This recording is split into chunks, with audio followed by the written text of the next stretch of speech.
Hi, I'm Steve Diggs. Welcome back to Insights. Great content at the speed of light. In today's lightning round, I want to talk with you a little bit about how to resolve a conflict. And I would tell you, number one, top of the list, it is always dangerous to ignore the obvious.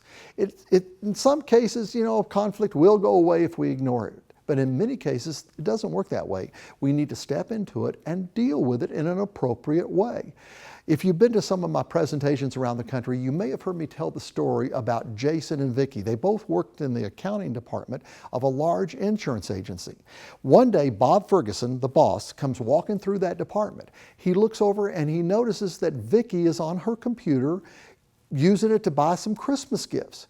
Well, Bob knows that Vicki knows that it's against company policy to use the computers for personal things. But Bob thinks to himself, Vicki's doing a great job, and besides, it's her lunch hour. I'm not going to worry with it. And he walks on through the department. About a week later, Bob Ferguson comes walking right back through that same department. And he looks over, and this day, Jason is on his computer using it for personal reasons. But this is a different situation. Jason isn't buying things online, he's looking at pornography. And Bob Ferguson is livid. He looks at Jason and says, "Come on, young man, to my office right now." Closes the door, gets in this guy's face and says, "Jason, you know that we have a policy around here. You don't use the computers for anything but for business reasons."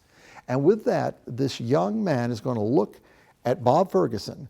And remember, Bob Ferguson is dealing with a person without a moral compass.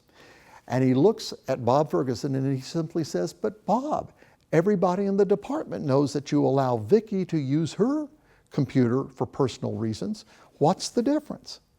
And now do you see? Bob is stuck because now he's going to have to deal with this immoral individual on a moral level.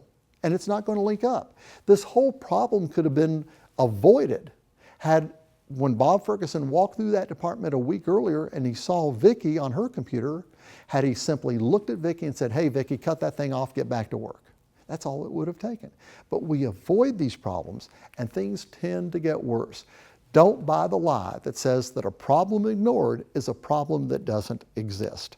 I'm Steve Diggs. This has been Insights. I'm glad you were with us. Great content at the speed of light.